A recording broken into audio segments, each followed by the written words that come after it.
ছোট একটা মিনি ব্লগে তোমাদের সকলকে স্বাগত জানাই। তো দেখো আজকে আমাদের বাড়িতে কে এসছে, আমার দিদুন।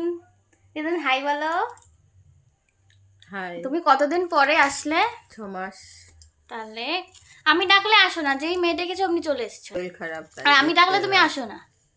মেয়ে কি হয়েছে? ও মেয়ে তোমার কি হয়েছে মেয়ে? প্রচন্ড শরীর খারাপ। বা প্রচণ্ড শরীর খারাপ।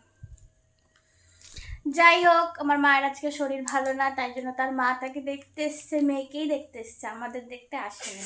ঠিক আছে বন্ধুরা, যাই হোক আজকে আমি রান্না বান্না করবো, যেহেতু মায়ের শরীর ভালো না আর দিদুন এসছে। চিকেন এনেছি, তো চিকেনটা আজকে আমিই রান্না করব আমার মতন করে। ঠিক আছে, তো রান্না বান্না সেরকমভাবে করি না, পারি না, যাই হোক তো করব। চলো তোমাদের সাথেও শেয়ার করি, দেখতে থাকো ব্লগটা। চিকেনের জন্য আমি সব কিছু রেডি করে নিয়েছি।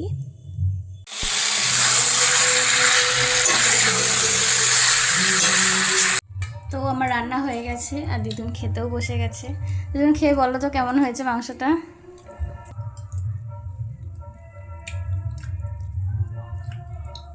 ভালো হয়েছে। সব ঠিক আছে? তো প্রথমবার তোমার নাতনি রাঁধলো, কেমন লাগলো? ভালো ভালো। ক্যামেরার দিকে তাকিয়ে বলো। ভালো। ঠিক আছে। সুন্দর রান্না করেছে। তো বন্ধুরা আমাকে কিচ্ছু করতে দেয়নি, ও নিজে নিজে সব রান্না করেছে। তো বন্ধুরা আজকের মতো ব্লগটা এখানেই শেষ করছি, টাটা।